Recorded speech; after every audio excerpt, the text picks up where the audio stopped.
Secretary Sri Atal Lulu, Director IIM Professor B.S. Sahai, Sri S.P. Vaid, Shahzad Alam, distinguished guests, ladies and gentlemen. I am pleased to be with all the aspiring entrepreneurs, innovators, youth leaders, academicians, and industry experts. I would like to congratulate the Ministry of Youth Affairs and Sports, the Global Counter-Terrorism Council, IIM Jammu, and all other associate departments for organizing BRICS Youth Council Entrepreneurship Run-Up event in Jammu and Kashmir. The Youth Entrepreneurship Mission today is important not only for India, but the entire world, and both Global North and Global South are looking at their massive demographic dividend to meet the biggest developmental challenges of 21st century. The prime objective of this run event is to provide a robust platform to young entrepreneurs of Jammu and Kashmir to showcase their business ideas and entrepreneurial initiatives, and also use this as a startup pitching event that will further foster a culture of innovation essential for sustainable growth. I am confident the panel discussion and idea-based competition today at the run-up event before main event in March in New Delhi will witness birth of some groundbreaking innovation and business models, and also equal enthusiastic response from mentors, investors, and industry experts. The youth of Jammu and Kashmir who are interested in entrepreneurship, innovation, and awaiting opportunity to make invaluable contribution for youth-led development will be able to share ideas and forge partnership with other budding innovators. अगर मित्रों हम देखें तो एक दशक पहले तक चुनौती दूसरी थी, इनोवेटिव आइडियाज़ को किस प्रकार मार्केट में उतारा जा सकता है, लेकिन पिछले 10-11 वर्षों में चुनौती को देश ने माननीय प्रधानमंत्री जी के नेतृत्व में अवसर के रूप में बदला है। जिस तेज गति से भारत इनोवेशन इकोसिस्टम और स्टार्टअप्स स्थापित करने में सफल हुआ है, मुझे लगता है कि उस पर हम गर्व कर सकते हैं। इनोवेशन स्टार्टअप्स की गति को अगर उपलब्धियों को मेजर करने का मापने का उनकी उपलब्धियों को मापने का काम किया जाए तो मैं समझता हूं कि 3 दशकों की उपलब्धियों की बराबरी करने में हम पिछले 10 वर्षों में सफल हुए हैं। अगर आप देखेंगे तो देश के सभी 625 डिस्ट्रिक्ट्स में आज कोई न कोई नया स्टार्टअप चल रहा है। डिपार्टमेंट फॉर प्रमोशन इंडस्ट्री तथा इंटरनल ट्रेड DPIIT के 15 जनवरी 2025 के आंकड़े के मुताबिक 1,59,000 स्टार्टअप्स आज ऐसे हैं जिन्हें ऑफिशियली रिकॉग्नाइज किया जा चुका है, आधिकारिक रूप से जिन्हें मान्यता मिली हुई है। डॉक्टर वैद बता रहे थे 2016 में ये संख्या 500 थी जिन्हें DPIIT की मान्यता प्राप्त थी। ये जो रिफॉर्म हुए हैं तथा जिस तेज गति से हम आगे बढ़े हैं उनकी सहज रूप से हम कल्पना कर सकते हैं। सच है कि अमेरिका और चीन के बाद इनोवेशन और स्टार्टअप के मामले में हम दुनिया में तीसरे नंबर पर हैं, और मुझे लगता है कि यूनिवर्सिटीज, एकेडमिक इंस्टीट्यूशंस तथा इंडस्ट्री के सहयोग और कोलैबोरेशन से एंटरप्रेन्योरशिप के लिए युवाओं को प्रोत्साहित जितना हम करेंगे उतना बेहतर परिणाम हम हासिल करेंगे।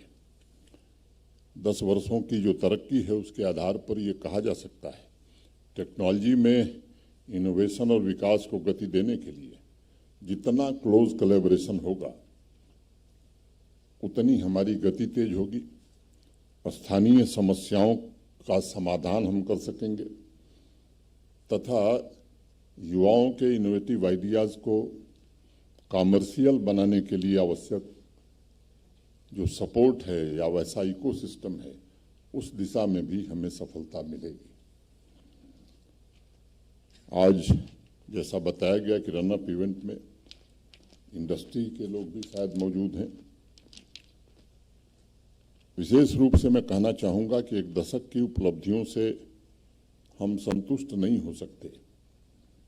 तेजी से हो रहे बदलाव, भारतवर्ष की ज़रूरतों, इंडस्ट्री की मांग और एजुकेशनल इंस्टीट्यूशंस में तैयार हो रहे युवा टैलेंट पूल के बीच सच में अभी भी डिस्कनेक्ट बना हुआ है और इस डिस्कनेक्ट को कैसे जल्दी से जल्दी हम कम कर सकते हैं या पूरी तरह ख़त्म कर सकते हैं, सभी स्टेक होल्डर्स के बीच मुझे लगता है कि ट्रांसपेरेंट संवाद और क्लोज कोलैबोरेशन की सख्त ज़रूरत महसूस की जाती है।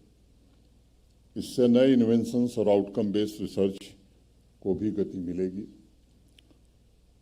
आदरणीय प्रधानमंत्री जी ने इनोवेशन इकोसिस्टम को सशक्त बनाने के लिए रिसर्च और आउटकम के पेटेंट पर बहुत जोर दिया है पिछले कुछ वर्षों में। एक समय था जब इस दिशा में हम बहुत पीछे थे। 13-14 की अगर मैं बात करूं तो पूरे भारतवर्ष में महज 4000 पेटेंट ऑफिशियली मंजूर किए गए थे। 23-24 में ये संख्या बढ़कर 1 लाख से ज़्यादा हो गई है और मुझे लगता है कि एक रिकॉर्ड है कि हर 6 मिनट में एक नई टेक्नोलॉजी के आईपी प्रोटेक्शन के लिए आज हिंदुस्तान में एप्लीकेशन फाइल की जा रही है। 27,000 से ज़्यादा पेटेंट का डिज़ाइन रजिस्टर हो चुका है और लगभग 1.25 लाख युवाओं ने ट्रैकथॉन फिनाले में अभी हिस्सा लिया। ये आंकड़े हमें निश्चित रूप से उत्साहित करते हैं, इस बात को प्रमाणित भी करते हैं कि इनोवेशन, इंक्यूबेशन, एंटरप्रेन्योरशिप को गति देने के लिए भारत आगे बढ़ रहा है और आज हमारे देश में डिसरप्टिव टेक्नोलॉजी के क्षेत्र में हमने काफ़ी बड़ी छलांग लगाई है। आज हम नए आइडियाज़ के पेटेंट के मामले में टॉप 10 कंट्रीज में शामिल हो गए हैं। यूनिकॉर्न की बात हुई, मैं उसे दोहराना नहीं चाहता हूं। अब हमारी जिम्मेदारी क्या बनती है? मुझे लगता है सबसे बड़ी जिम्मेदारी, फिर से मैं दोहराऊंगा, इंडस्ट्री और एजुकेशनल इंस्टीट्यूशंस के बीच जो डिस्कनेक्ट है, जितना जल्दी हम समाप्त कर पाएंगे, मुझे लगता है उतनी गति हम तेज कर पाएंगे। अभी दुनिया के कुछ अर्थशास्त्रियों ने एक अध्ययन किया, आज उस रिपोर्ट की चर्चा पूरी दुनिया में है। गत वर्ष वो रिपोर्ट प्रकाशित हुई। उसकी मूल 2-3 बातों को मैं आपके सम्मुख प्रस्तुत करना चाहता हूं। उसमें उस रिपोर्ट में कहा गया कि 11वीं शताब्दी में वर्ल्ड जीडीपी में जो कंट्रीब्यूशन था भारत का, इंडिया का, वो अप्रॉक्सीमेटली 33% था। आज दुनिया के जो विकसित देश माने जाते हैं, जिनका भी आप नाम ले लीजिए, अमेरिका जैसे देशों का कंट्रीब्यूशन 0.5% के आसपास था। पूरे यूरोप को ले लीजिए तो 11-12% के आसपास था। 15वीं शताब्दी आते आते ये कंट्रीब्यूशन हमारा 33% से घटकर 26-27% के आसपास आ गया। वो दौर था जब आक्रमणकारी आए, हम गुलाम हुए, यश, धन, वैभव, ज्ञान सब कुछ हमारा लूटा गया। 1947 में आज़ादी मिली और 1950 में वो अध्ययन कहता है कि हमारा माने भारत का कंट्रीब्यूशन जो है को वर्ल्ड जीडीपी को महज 4% रह गया, 4% रह गया। अब कितनी बड़ी संपदा हमारे देश की बाहर गई, इसकी कल्पना आप कर सकते हैं। वैसे उस आंकड़े हैं उस रिपोर्ट में, मैं आग्रह करूंगा कि एक बार आप जरूर देखिए। इतिहास में हम पढ़ते हैं कि हम सोने की चिड़िया हुआ करते थे। सोने की चिड़िया हम इसलिए नहीं थे कि हमारे पास बहुत गोल्ड माइंस थी, अभी भी नहीं है। ना हम लुटेरे थे कि दुनिया के दूसरे देशों से लूट के सोना ले आते थे। हमारे पास अभी जिस लाइब्रेरी में हम गए थे, नालंदा, विक्रमशिला, तक्षशिला, यहीं शारदा पीठ, ऐसे अनेक एकेडमिक इंस्टीट्यूशंस थे। ये नॉलेज इकानमी आज दुनिया के लोगों के लिए बड़ी प्रभावशाली और नई चीज है, हमारे लिए भी आज नई लग रही है। लेकिन उस जमाने में नॉलेज इकानमी के जन्मदाता के रूप में हमारा ही देश जाना जाता था। दुनिया के बाकी देशों के लोग जो आज विकसित हैं आकर हमारे देश में पढ़ा करते थे। ये सबसे बड़ा नुकसान हुआ। मैं आज विषय दूसरा है, मैं कभी अवसर मिला तो उसकी चर्चा करूंगा।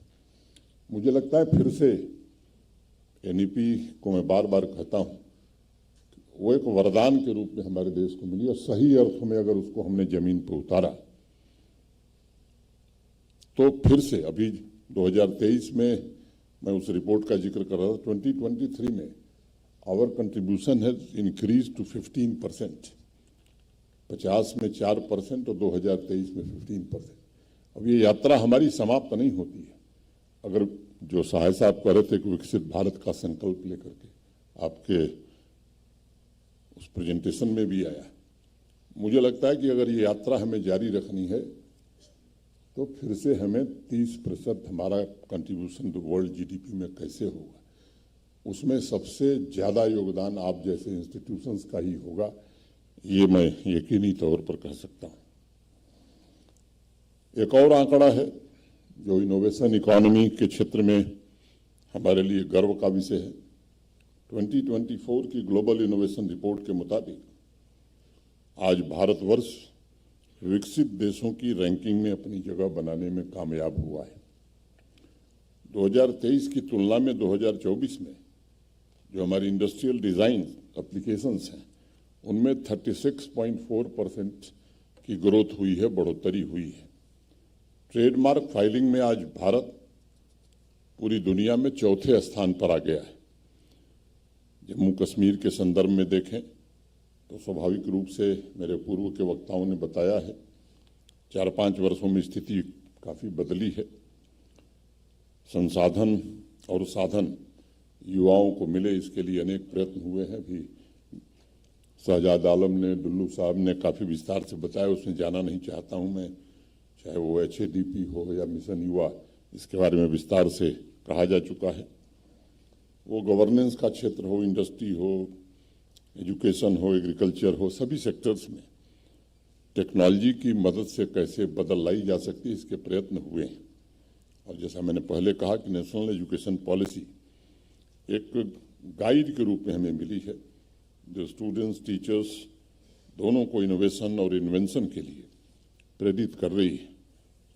IIT, IIM या जो भी प्रीमियर इंस्टीट्यूशंस हैं एजुकेशन के, इसके अलावा जो जम्मू कश्मीर की यूनिवर्सिटी हैं, चाहे वो जम्मू यूनिवर्सिटी हो, Islamic university of science and technology हो, कश्मीर यूनिवर्सिटी हो, या अनेक हमारे कॉलेज, यहाँ भी इनोवेशन प्रमोट हो रहा है।